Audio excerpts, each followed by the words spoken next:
तो मुझे भी कई बार लोग कहते हैं, बोले यार डॉक्टर यहाँ पार्क होनी पड़ेगी, 2-3 एक तो बड़ी बड़ी गाड़ी राख, 10 एक आदमी राख सागर यहाँ ताम जाम ले चले आकर तड़क भड़क बिना आज की राजनीति कौन चल रहा। बिल्कुल। एक यह चीज भी कि विकास जी ने देखो जाते एकदम शांत स्वभाव, न कोई हुड़दंग न कुछ और आज की बार राजनीति है कि उनकी लोग अति शांति तरीका मतलब एकदम शांत रह के कुछ कर सके, क्योंकि हर कोई नहीं चाहिए कि मेरो नेता अगर है तो वो उलूल जुलूल तो बयान दे और हर कुछ ही बोल दे, चाल तो ही लोग भी आगे पीछे घूमता रहे। क्योंकि यह चीज अगर देखा तो जिस तरीके आज पार्टी में जुड़ रहे हो, हनुमान बेनीवाल जी को भी एक डेकोरम है कि अगर वह निकले तो लगभग 10 गाड़ी और 100-150 युवा अब अगर नॉर्मल देखने मिल जाएंगे। हमने 2 चुनाव छोड़े तो लोगों को लग रहा है कि हम चुनाव लड़ना ही भूल गए, लेकिन मैं बता दूं कि शेर जब 2 कदम पीछे हटता है तो शिकार करने के लिए हटता है, डर के नहीं हटता। अगर उदयपुर वाटी की राजनीति में किसी ने काम किया है तो मैं आपको बताना चाहूँगा 1952 में करनी राम जी और रामदेव जी की जो शहादत है वो उन्होंने अपना बलिदान देके राजनीति में बहुत बड़ा योगदान दिया है। उन्होंने युवाओं के लिए और उदयपुर वाटी के किसानों के लिए वो जो शहादत दी वो एक उनका मतलब बहुत बड़ा योगदान है राजनीति का। बाकी जो भी बने वो उनका फ़र्ज है, वो उनका कर्म है। अगर वो ये काम नहीं करेंगे तो क्या करेंगे? उनको अपने घर का काम करने के लिए एमएलए थोड़ी बनाया। सगला बहना राम राम, मैं थारो देसी पत्रकार रवि, खबर लोग चैनल पर थारो बहुत बहुत स्वागत है। दोस्तों फिलहाल आपनो एक एपिसोड बात सियासत की चल रही है, जिक मैंने अपने क्षेत्रों जो भी जनप्रतिनिधि ही जनता में आपकी बात रखना चाहो हैं या कौन सभा का मुख्य मुद्दा ही या फिर पूर्व में राजनीतिक कैरियर के बारे में आप बाकी जो बातचीत कर रहे हैं जानकारी थान दिलवा रहे हैं बी कड़ीम आज एक और एपिसोड लेके आ रहे हूँ। अभी मेरे साथ डॉक्टर विकास जी गिल ही, जब परिचय की अगर बात करी जाए तो काफी शानदार एक राजनीतिक कैरियर आपका दादाजी को हो। शिवनाथ सिंह जी गिल आज अभी 17 फरवरी ने एक मेरे पीछे जो पोस्टर देख रहे थे व्यवस्था परिवर्तन महासभा का आयोजन होने जा रहे है शिवनाथ सिंह जी गिल की 16वीं पुण्यतिथि के उपलक्ष्य में। और बी दौरानी दोस्तों इन्हें और आकर्षित बनाने के लिए अपना एक तेजल गायिका आकृति मिश्रा ही वह भी अपने गुड़ागोड़ जी में पहुंच रहे हैं। मैं आज ई वीडियो में थान यह जानकारी दिलवा सूं कि सोमनाथ सिंह जी गिलू के जो मुख्य प्रेरणा है डॉक्टर विकास जी ली और अब वह चाहे हैं कि वह परिवर्तन अपने उदयपुर वाटी अपने विधानसभा क्षेत्र झुंझुनू में है जो करा जाए। बना रहो वीडियो लास्ट तक देखो तो बिगमान पूरी जानकारी जो थान मिल जासी। और जो भी राजनीति में आपको भाग्य आजमाना चाहे हैं या फिर राजनीति अपना एक कैरियर समझे हैं वह ई वीडियो ज्यादा बाकले वीडियो ज्यादा थे शेयर कर दो। सर नमस्कार। नमस्कार सर, खबर लोग चैनल पर बहुत बहुत स्वागत है। धन्यवाद। मैं विकास जी जानना चाहूंगा कि सर एक बहुत बड़ी मुहिम इस टाइम देख रहे हैं आप कि व्यवस्था परिवर्तन। हालांकि बात करी जाए है राजनीतिक कैरियर की, अगर मैं बात करूं शिवनाथ सिंह जी एक बहुत बड़ो परिवर्तन जो सिर्फ आपने उदयपुर वाटी में नहीं पूरा झुंझुनू जिला में लेके आया है। आज की तरीकों बिन थे आगे लगातार कंटिन्यू करना चाहो। व्यवस्था परिवर्तन की बात करें अपन तो रही व्यवस्था है, जब पुरानी व्यवस्था जो भी है और जब अपन कोई व्यवस्था परिवर्तन की बात करते हैं तो पुरानी व्यवस्थाओं को बहुत तकलीफ होती है और वो नहीं चाहते कि उस व्यवस्था में कोई परिवर्तन आए। लेकिन आज जो उदयपुर वाटी की या राजस्थान की जो स्थिति है उसमें सब लोगों का मन है कि इन व्यवस्थाओं में परिवर्तन होना चाहिए। एक बार जैसे राजस्थान में बीजेपी की सरकार है, एक बार कांग्रेस की सरकार है, तो इस बार सभी लोगों का मन है और जैसा कि हमने उपचुनाव में देखा है कि आरएलपी को बहुत बड़ा जन समर्थन मिल रहा है और लोगों की उम्मीद है हनुमान बेनीवाल से और पूरा राजस्थान चाहता है कि राजस्थान में एक व्यवस्था परिवर्तन हो। और ये जो मिलाजुली का काम चल रहा है, चाहे पूरे राजस्थान की बात करें या अपने क्षेत्र की बात करें, कि एक दूसरे के ऊपर आरोप लगाना और फिर हाथ मिला के काम चलाना, अब ये सब चीज़ें लोग समझ चुके हैं और ये चीज़ें एक्सपोज हो गई हैं।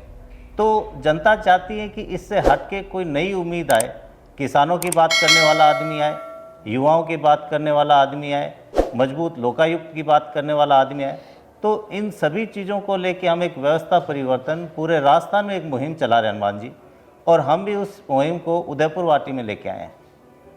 और 17 फरवरी को हम एक महासभा का आयोजन कर रहे हैं जिसमें इसी व्यवस्था परिवर्तन पर चर्चा की जाएगी और जो लोग अपना विचार रखेंगे, जो व्यवस्था परिवर्तन उदयपुर वाटी की आज की जो स्थिति है, उदयपुर वाटी 2003 से पहले राजनीति में एक अलग तरीके से जानी जाती थी। मतलब जब शिवनाथ सिंह जी विधानसभा में स्पीच देते थे तो लोग उन स्पीचों को लिखा करते थे कि शिवनाथ सिंह जी बोल रहे हैं, कोई महत्वपूर्ण बात है। और आज उदयपुर वाटी को राजनीतिक दृष्टि से अलग तरीके से जाना जाता है। तो अब हम नहीं चाहते कि आज के युवाओं को इस तरह की राजनीति देखनी पड़े, और अगर ऐसा ही चलता रहेगा तो आने वाली पीढ़ी राजनीति से नफरत करने लगेगी।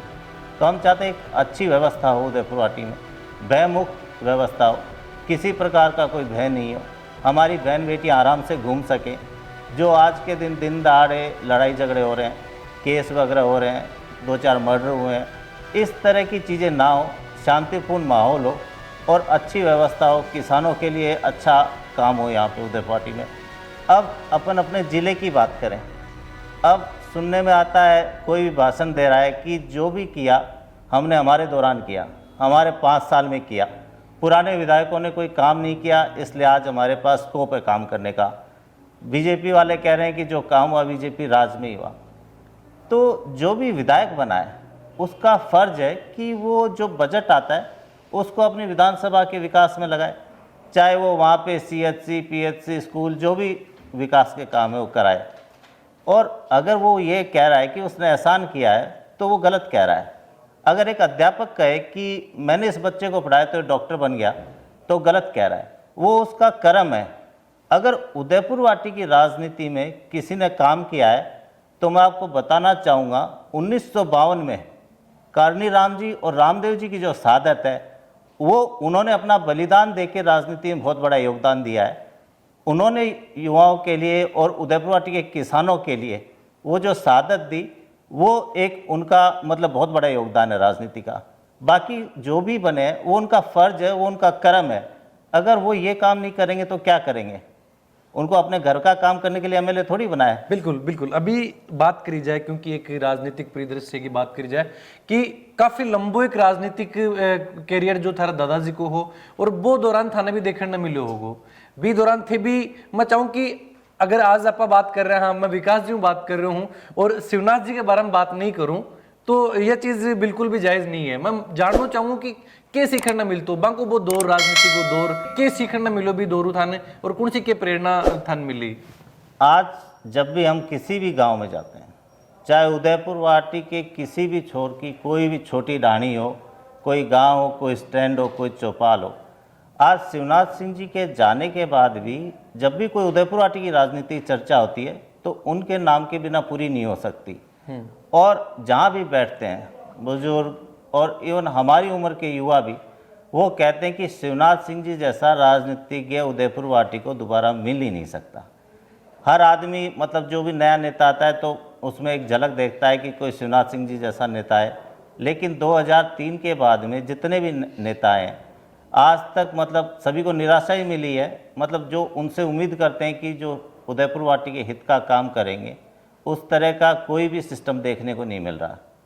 शिवनाथ सिंह जी अब जैसे आज कोई विकास का काम होता है तो नेता चाहता है कि उसके पास लोग आएँ, उसके डिमांड करें।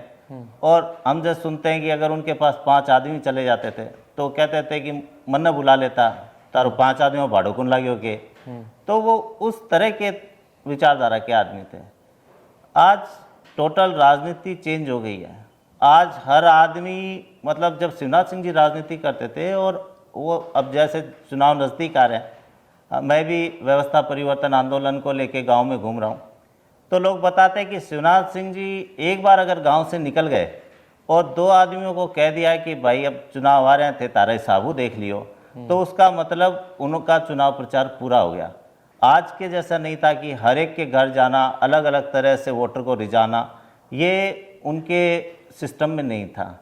और जो 2003 के बाद में राजनीतिक बदलाव आया उदयपुर वाटी में, वो मतलब 2003 से पहले का और 2003 के बाद का वो एकदम अलग राजनीति हो गई है।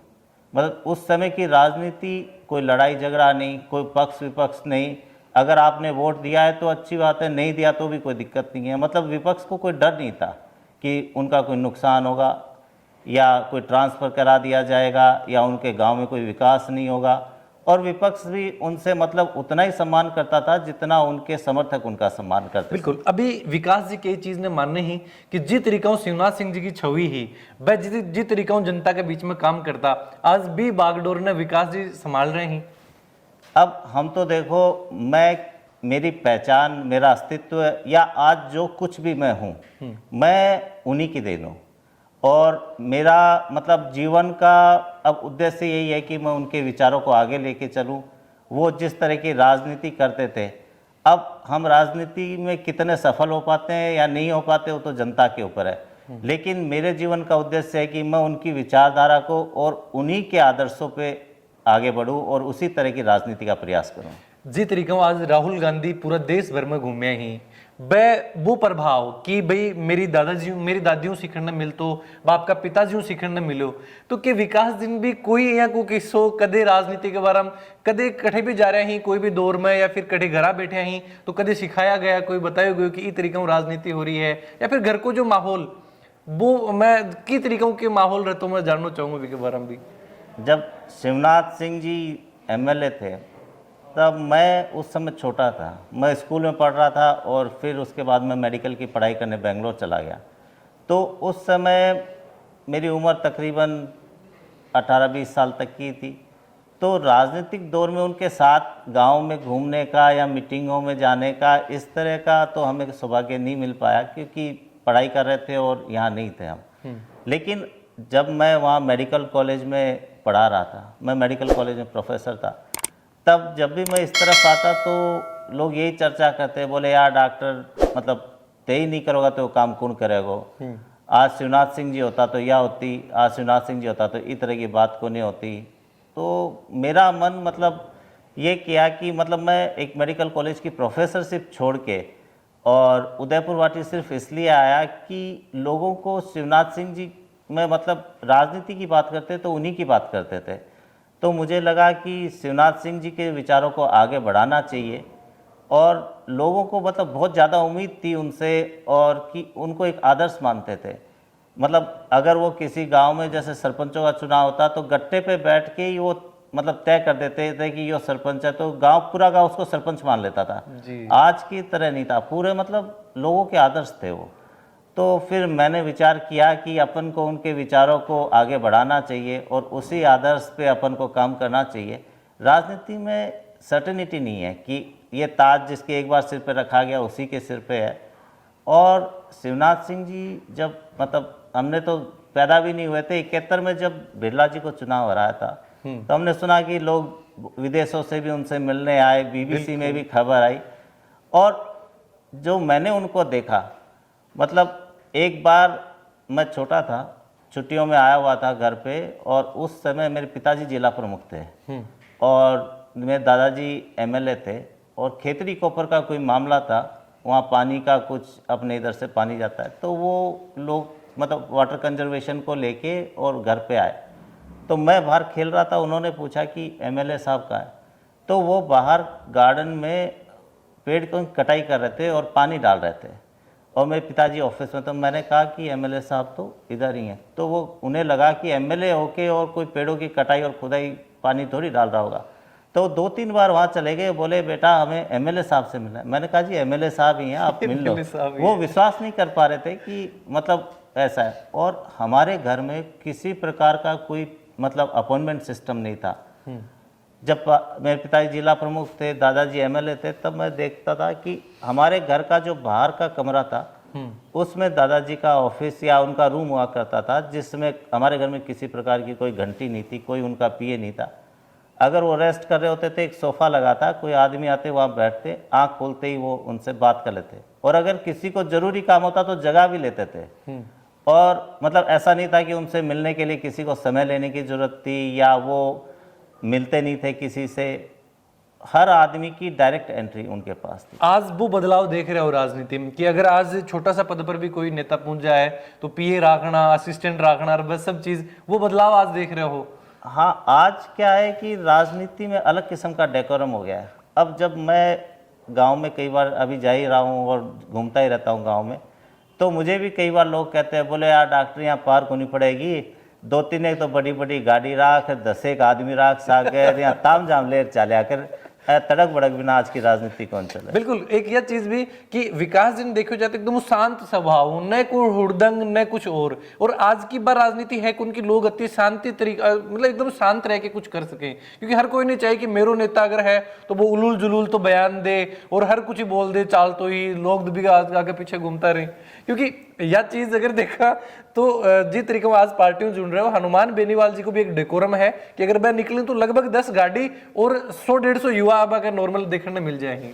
अब राजनीति अपन जनता के लिए कर रहे हैं, और अगर इस तरह का डेकोरम करके अपन कोई व्यापार तो कर नहीं रहे कि भाई हमारा एक डर हो, खौफ हो। हम लोगों के लिए राजनीति कर रहे हैं, लोगों के आराम के लिए, उनकी सुविधा के लिए, उनको कोई तकलीफ ना हो, उस तरह की राजनीति करना चाहते हैं। अब हम यही करें कि हम ही 150 आदमी लेके चल रहे हो और एक माहौल बना के चल रहे हो, और जो हमसे मिलना चाह रहा है आदमी और जो हमसे बात करना चाह रहा है वो तो हमसे मिल ही नहीं पा रहा, और हमारे तरफ जो 3-4 आदमी है वही पूरी राजनीति चला रहे हैं। तो हम इस तरह की राजनीति नहीं करना चाहते। हम चाहते हर एक आदमी सीधी अप्रोच हो, जिसे भी हमारे से कोई बात करनी हो या हमें किसी से बात करनी हो, हम मतलब एकदम चाय की थड़ी पे बैठ के भी बात करें और उनके घर पे भी बात करें, और कोई हमारी गाड़ी में बैठ के बात करें तो हमारी गाड़ी के दरवाजे खुले हैं, और कोई हाथ देता हम तो उतर के सबसे बात करते हैं। अब अगर इस तरह की करेंगे तो जो लोग मतलब उम्मीद जो लोगों को है वो फिर तो हम तो बड़े साहब बन जाएंगे, लोगों के नेता कैसे बने? हमें तो लोगों की उम्मीद बनने का है। अभी जिस तरीके से राजनीतिक परिदृश्य तारा दादाजी ही जो विधायक भी रिया, सांसद भी रिया, तो भी को कुछ बेनिफिट मिल रहा है या फिर कुछ भी को चुनौती सामने आ रही है? देखो उनके जाने के बाद में एक गैप आ गया और हमने 2 चुनाव छोड़े, तो लोगों को लग रहा है कि हम चुनाव लड़ना ही भूल गए। लेकिन मैं बता दूं कि शेर जब 2 कदम पीछे हटता है तो शिकार करने के लिए हटता है, डर के नहीं हटता। तो वो जो आज बदलाव आ रहा है राजनीति में, और चुनौतियां तो बहुत सारी आ रही हैं, क्योंकि 2003 से पहले का राजनीति का कैरियर और राजनीति का तरीका वो अलग था, और 2003 के बाद का टोटली अलग हो चुका है। अब जैसा कि आप बता रहे हैं कि एक अलग डेकोरम होना चाहिए, 3-4 गाड़ी होनी चाहिए, 150 आदमी होने चाहिए। उस समय शिवनाथ सिंह जी जब एमएलए थे तो राजस्थान रोडवेज का एक पास मिलता था और उसमें 2 जनों को जाने की सुविधा मिलती थी। तो मैं जयपुर पढ़ता था तो मुझे कई बार उनके साथ जाने का मौका मिला, और बस में चढ़ते ही है ना 1 और 2 नंबर की सीट रिजर्व हुआ करती थी, तो उस सीट पे हम जाते थे। और कई बार कोई बुजुर्ग या कोई महिला बस में खड़ी होती तो मेरे को कहते कि इसको बैठने दे। तो हमने तो वो उन दौर दौर देखा है, और दोस्तों बहुत बड़ी बात उन्हीं के आदर्शों पे चलना चाहते हैं जी। क्योंकि आज अगर एक पंच भी जीत जाए है तो वो भी बिना गाड़ी कौन चल है। और विकास जी जिस तरीके में बता रहे हैं कि वो दौर जब शिवनाथ सिंह जी के साथ में जयपुर अगर वह विधानसभा में जाता तो अन्य भी जाने को मौका मिले, और वह भी बाई बस जानो, एक बहुत बड़ी बात दोस्तों। आप कल्पना भी आज भी दौर की कौन कर सका कि किस तरीके में वो विधायक को वो बे टाइम को दौर हो और आज को दौर है। अभी बहुत बड़ा एक आयोजन करवाया जा रहा है, हर साल ये आयोजन हो रहे हैं। ई बार है जो गाँव में जाके भी मिल रहा हो, लोगों ने इन्वाइट कर रहा हो कि मैसेज मोस्टली जाके लोगों ने दिए जा रहे हो कि क्यों है जो विकास जी हो या फिर जो अपनो व्यवस्था परिवर्तन को जो एक महासभा रखी जा रही है, एक मान लोग जुड़े। देखो गांव में जाके और हम लोगों को जागृत करना चाह रहे हैं कि इस व्यवस्था में अब परिवर्तन आना चाहिए, और जो हनुमान बेनीवाल की विचारधारा है कि कर्ज मुक्त किसान होना चाहिए, किसानों को मुफ्त बिजली मिलनी चाहिए। आज यहाँ पे सबसे ज़्यादा बेचारा किसान पीड़ित है तो एक VCR से पीड़ित है। एक लाइट नहीं आ रही है, लाइट आ रही है तो थोड़ी देर आ रही है। कुछ दिनों पहले ही हमारे सांसद हनुमान बेनीवाल ने अजमेर में उसका घेराव करके और अब थोड़ा नियमित बिजली आ रही है उसके बाद में। तो यहाँ का किसान तो नहीं गया था उनके पास, लेकिन उन्हें किसानों की पीड़ा पता थी, और इसलिए वो वहाँ उन्होंने घेराव किया। और अब सुख सुविधा तो सभी को मिल रही है कि लगातार बिजली आ रही है, बिजली झटके नहीं मार रही, वरना पहले 20-20 मिनट आ रही थी फिर जा रही थी। पेपर लीक हुआ। अब अपने युवा तो नहीं गए थे उनके पास, लेकिन अपने युवाओं की पीड़ा उनको पता थी। तो उनकी विचारधारा जो है कि कर्ज मुक्त किसान हो, मजबूत लोकायुक्त हो, टोल नहीं लगे अपना। अब अपन अगर झुंझुनू से लेके और चिराना तक जाना चाहते हैं तो 125 रुपये टोल ही लग जाएगा, जबकि अपन पेट्रोल में टैक्स दे रहे हैं, रोड टैक्स दे रहे हैं। तो हनुमान बेनीवाल की विचारधारा को भी हम आगे बढ़ा रहे हैं, तो उनके विचारों को गांव-गांव तक पहुंचा रहे हैं और इस तरह का जो मिलाजुली का खेल है उसको हटा के और एक नया परिवर्तन हम राजस्थान में लाना चाहते हैं। बिल्कुल। अभी देखो जा रहे हो कि जो व्यवस्था परिवर्तन महासभा को आयोजन हो रहे, एक मैन आकृति मिश्रा के अलावा और कौन मुख्य आकर्षण रहेगा जो के हनुमान जी को भी पूछने को अंदेश हो कि हनुमान जी भी पूछेंगे? हनुमान जी का आने का है, अगर अभी लोकसभा का उनका शेड्यूल टाइट है, बजट सत्र है, तो उनसे मेरी बात हुई थी और वो प्रयास कर रहे हैं कि अगर वो उनका कोई इम्पोर्टेंट पार्ट नहीं रहा उस दिन लोकसभा में तो वो जरूर आएंगे। और आकृति मिश्रा तो तेजा गायन गाती है और हमारे तेजा जी महाराज के लिए अच्छा गीत गाती है, तो उन्हें तेजा गायन के लिए हमने आमंत्रित किया। बिल्कुल। अब एक जो मुख्य और अहम सवाल उदयपुरवाटी की राजनीति से संबंधित हुई कि ई बार का चुनाव के विकास जी आपकी दावेदारी है जो उदयपुरवाटी विधानसभा में पेश करेंगे? दावेदारी तो देखो, हर कोई अपने आप को नेता बनाने में ही और उसके कैरियर में लगा हुआ है, जो भी इस राजनीति के फील्ड में है। लेकिन मेरी कोई ऐसी जिद नहीं है कि चुनाव मैं ही लड़ूं। पार्टी का फैसला होगा और जो समाज और हमारे कार्यकर्ताओं का फैसला होगा वो सर्वमान्य फैसला होगा। अगर समाज का फैसला, कार्यकर्ताओं का फैसला हुआ चुनाव लड़ना है तो चुनाव लड़ना है, और अगर पार्टी और हमारे कार्यकर्ता और समाज का फैसला होगा कि हमें किसी का सपोर्ट करना है या जो भी निर्णय समाज लेगा, मैं उस निर्णय को मानने के लिए तैयार हूँ। और वैसे भी कुछ दिन पहले हमारे लिए तो बयान आया था कि हनुमान बेनीवाल के पास तो 370 वोट भी नहीं है उदयपुरवाटी में। तो ये जो हमारी 370 की टीम है, अभी हमें बहुत मजबूती से उस बयान को गलत साबित करना है और बताना है कि हनुमान बेनीवाल जहाँ 370 पे नहीं थे, इन उपचुनाव में सरकार के खिलाफ 50,000 पे है, तो इस उदयपुरवाटी की अगर बात आएगी तो हम 1 लाख से ऊपर जाएंगे, और अगर झुंझुनू लोकसभा की बात आएगी तो हम 3 लाख से ऊपर जाएंगे। तो वो 370 की जो हमारी टीम है वो बहुत मजबूती से काम कर रही है और मुझे उम्मीद है कि हम 1 लाख क्रॉस करेंगे।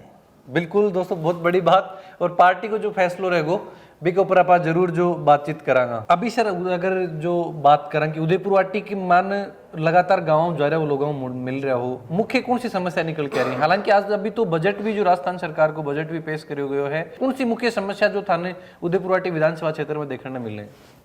उदयपुरवाटी विधानसभा की आज जो सबसे बड़ी समस्या है, सबसे बड़ी समस्या पानी की है। और हमारे मंत्री जी और पूर्व विधायक दोनों खूब दावा कर चुके हैं कुंभाराम लिफ्ट के पानी को लाने का, जबकि अपन देख रहे हैं कि आसपास की विधानसभाओं में पानी आ चुका है।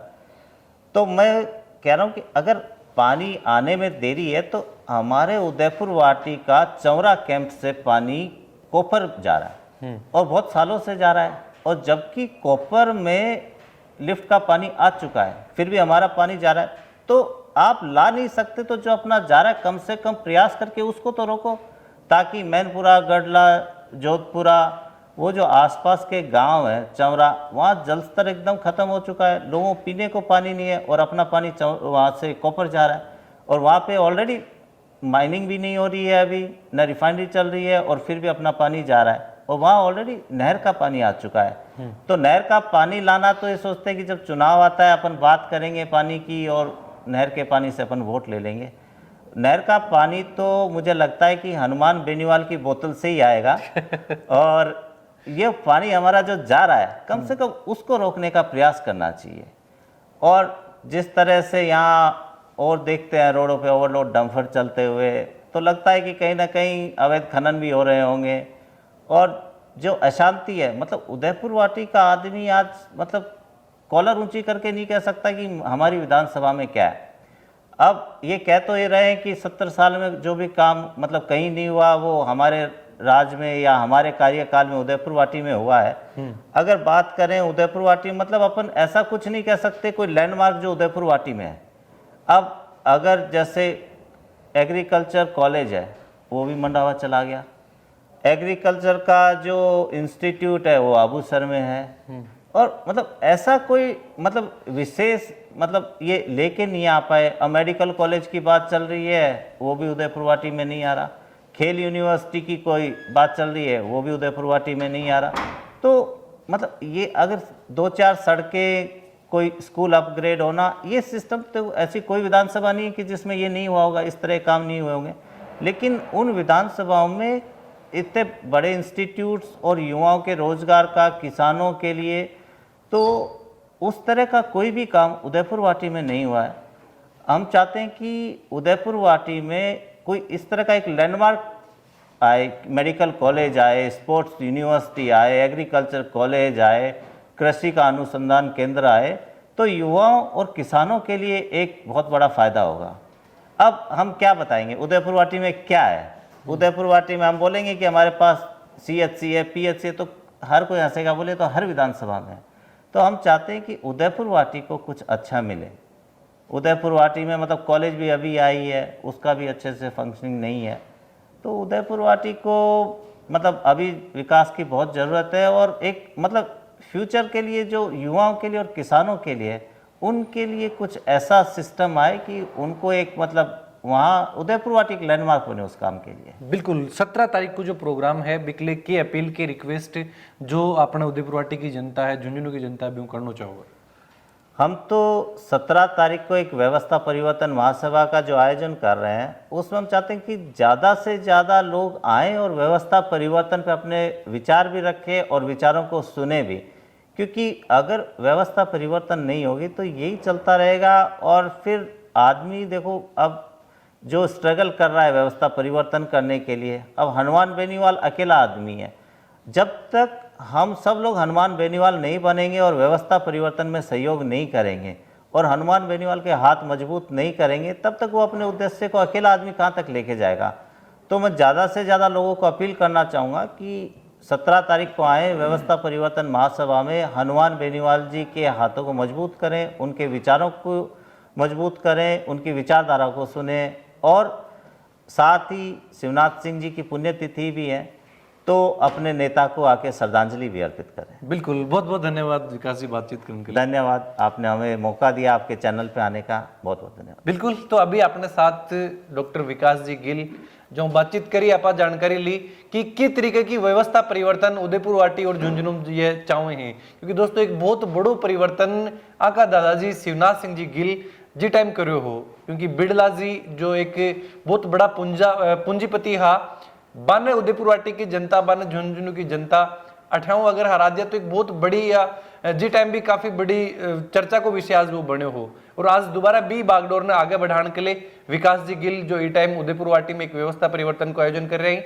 और भी दिन ही है कि शिवनाथ सिंह जी गिल की पुण्यतिथि पर एक बन श्रद्धांजलि सभा को भी आयोजन करो जा रहे है। उम्मीद करूं कि थे बिकमान ज्यादा से ज्यादा संख्या में भाग लेगा।